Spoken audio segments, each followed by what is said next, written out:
religion holy. Okay, but is it because he's God being a Christian or, being religious? Girl, we are. Hey, Angel babies. Angel A here, also known as Angel the Healer. And if this is your first time watching, I'm your spiritual mentor, coach, intuitive reader, empath, writer, Reiki healer, and author. And on this channel, we talk about the destruction of religion as well as spiritual concepts that you can use in your everyday life for growth, healing, transformation, and of course, liberation. If that's something that you're interested in, please subscribe to this channel.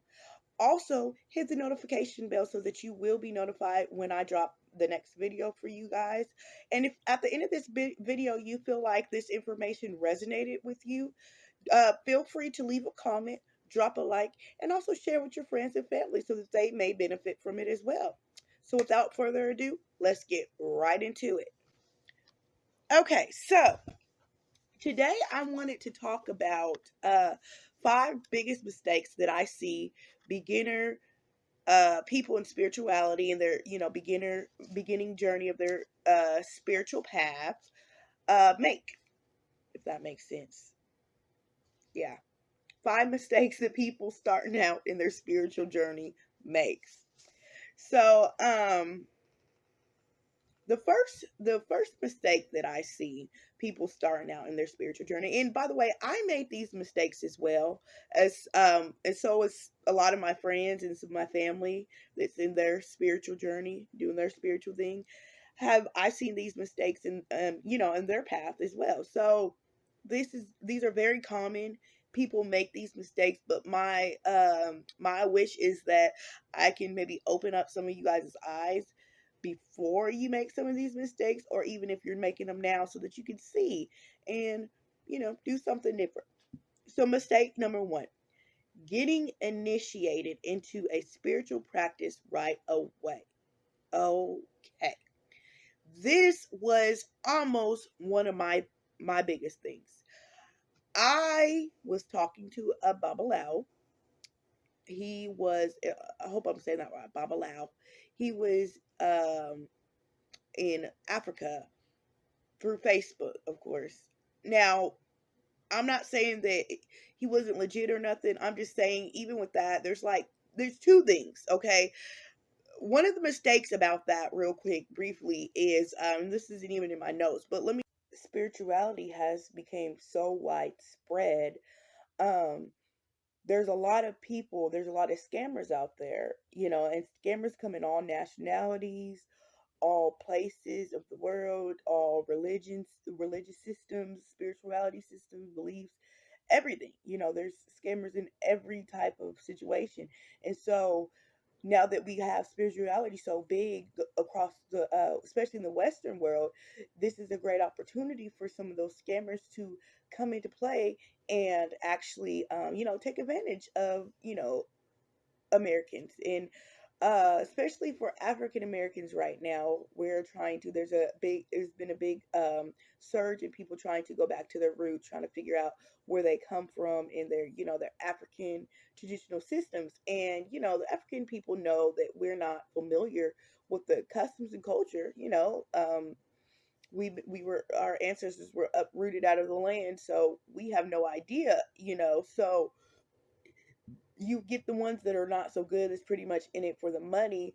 They don't mind scamming you. They don't mind taking your money and not giving you what you paid for. So you got to look at that too as a reason for not just jumping into religious practices, because you want to make sure you get enough information so that you're not being scammed or gypped. But what I do have on my notes is uh, about all that rushing into the spiritual practices, is because you want to take the time out to really research and really learn a lot. If you just rush into a spiritual practice, you're kind of then put into this box, and I don't want to say you're limited in a way, because you're absolutely not limited. I don't want to say people in that do get initiated in practices they're limited, but they kind of tend to follow under those that theology of whatever they've been initiated to. And every spiritual practice, just like religious practices, have their own way of explaining things. So when you get into that mind frame of getting initiated into spiritual practices, you're going to start to adhere to their views, and you miss a lot of the benefits of exploring your own spiritual journey because you don't get to really explore other avenues. You start to kind of just go to that one direction. And starting out, you want to get a full feel of spirituality. I mean, this the vast word of spirituality is so exciting, so vast, so big. You want to learn everything. Just learn everything. Be a generalist, a general spiritualist, and just learn everything. I'm not initiated. You don't need to be initiated for validation. You don't. There's a lot of things you can do uh, without being initiated. You know, a lot of things. You know, even working with the Orishas to set up an altar. I have an altar for Mama Yemaya. I'm not initiated. You don't have to be initiated to find out who your spiritual parents are. You know, your spiritual mother. You know, these are all archetypes of energy. uh sure, being initiated, there are certain things that you get to do and you know about, and you know, ways you can do things that others can't. But I'm just, and I'll do a video on the pros and cons of being initiated, because there's a lot of great benefits to being initiated. You know, there's power in groups and support and all that, like I said. But you know, it's, you don't have to, especially just starting out. Don't recommend. Instead, I recommend you research, explore different spiritual practices, like I said, and see what you resonate with. You may take bits and pieces from everything. That's the beauty of spirituality. You don't have to stick to just one. Okay, moving forward. So, the next thing is buying expensive spiritual products. And let me tell you, thank thankfully, um I was poor, especially just starting out in my spiritual journey. So I didn't have a lot of money anyways. But I repurposed a lot of things. Like, I know some of my little spell jars, success money jars and stuff like that was like old baby food jars, you know. You don't have to go out and buy, especially now that, like I said, this we're in the age of spirituality, spiritual awakening, the aesthetics of spirituality, and all these things. So all these foo sparkly spiritual things, and so it is, people are making a profit out of that. Businesses and brands have detected that trend and jumped straight on that, and they're selling all these high priced spiritual, I mean, I went to the store and I seen some sage incense that was like $3. I mean, that's not a lot of money, but you can go to the dollar store and buy the same ones for $1.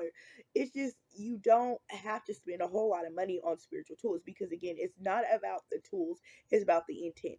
As long as you have good intention, high vibration, and a good energy going, a good frequency, a good connection with your ancestors, your spiritual guides, your higher self, all that, you're fine. You can repurpose. And I feel like in a lot of ways, it's just like, it's like a child.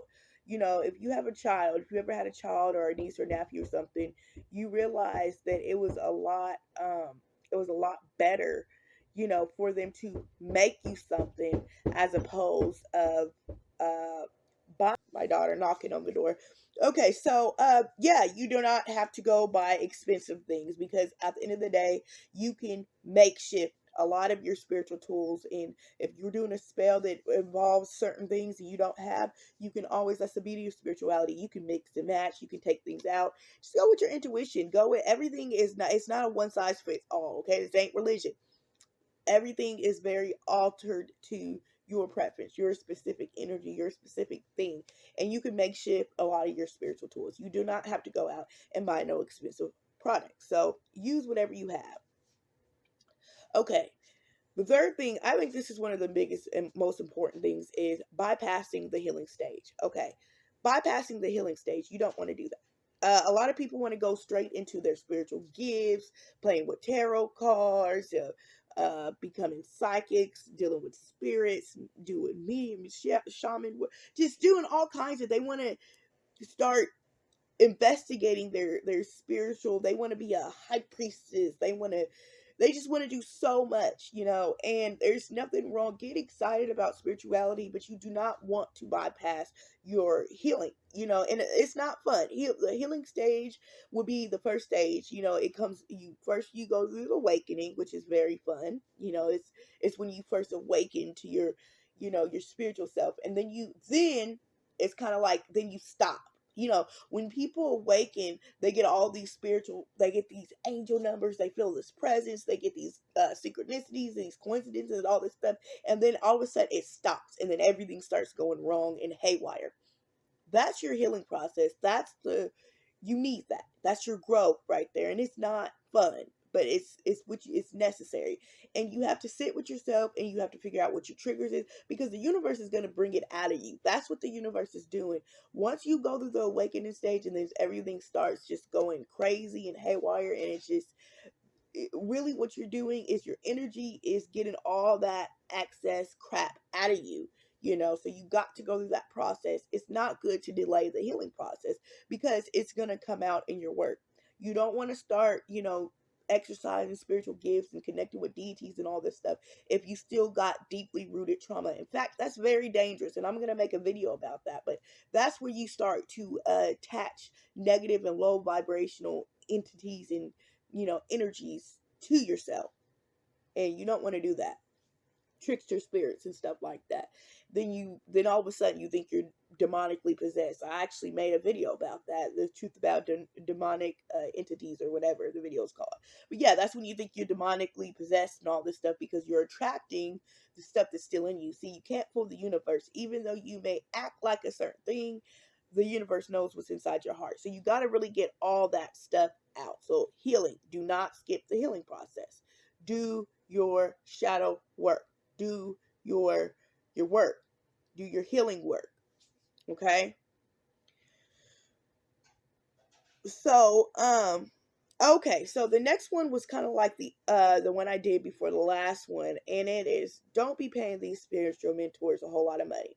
If they're charging for big great sums of money, I know this one that was charging for like $35 for a TikTok reading. They were gonna give you a reading, like a quick little reading on TikTok, and they were trying to charge like $35. I'm not paying that when there's people out there just charging like $5, $2.50 or $2.22 or whatever, you know, uh, for a reading, especially when it's on TikTok in front of everybody. I'm not paying $35, for a quick 3-minute reading, because you're going down this big list. But even with that, like if it's a coach or somebody who promise you all these life changing things, but it's like for a big sum of money, run. It's probably a scam, and they're upcharging, everything is an upcharge. Just run. Like, I was even in a spiritual mentoring program where it's like every time I turned around, you had to pay just to do readings with her, and she's your spiritual mentor, but like a lot of money, like $350 just for a reading. And that's like, and you're my mentor. Oh, but that's like with the 30% off. So can you just imagine what she was charging people who wasn't in her program? Her program was decent. It was $97 a month, but my services are very reasonable. If you go to my website, www.healingangel.space, I do consultations and readings and all that stuff, and I'm very reasonable with my prices. Just had to throw that out there, marketing myself a little bit. But yeah, do not spend tons of money on nobody. No, no, no, ma'am, no, sir. So the next thing is, which will be the last one, is don't uh um don't rush the process. That's kind of like I was saying too, about bypassing your healing stage. You don't want to rush the process. Healing takes work, it takes time. Spirituality, spiritual growth, it takes time. All this takes time. It's a journey for a reason. enjoy it. Take it for what it is. Take it day at a time. Every day it's going to be something different. You're going to experience all kinds of changes. Some are going to be hard to accept, some are going to be wonderful. You know, you'll get blessed by the universe, you'll get some setbacks. I mean, it's all a part of the journey. But don't rush the process. And if you can just take it step by step and do what you need to do every day and just be patient with the universe, I promise it's going to pan out for you. But those were my 5 biggest mistakes. Let me know what you think in the comments. Leave a comment. Tell me if these resonated with you. Do you have any more, mistakes? Do you have any comments to make on this? Let me know what you guys think in the comments.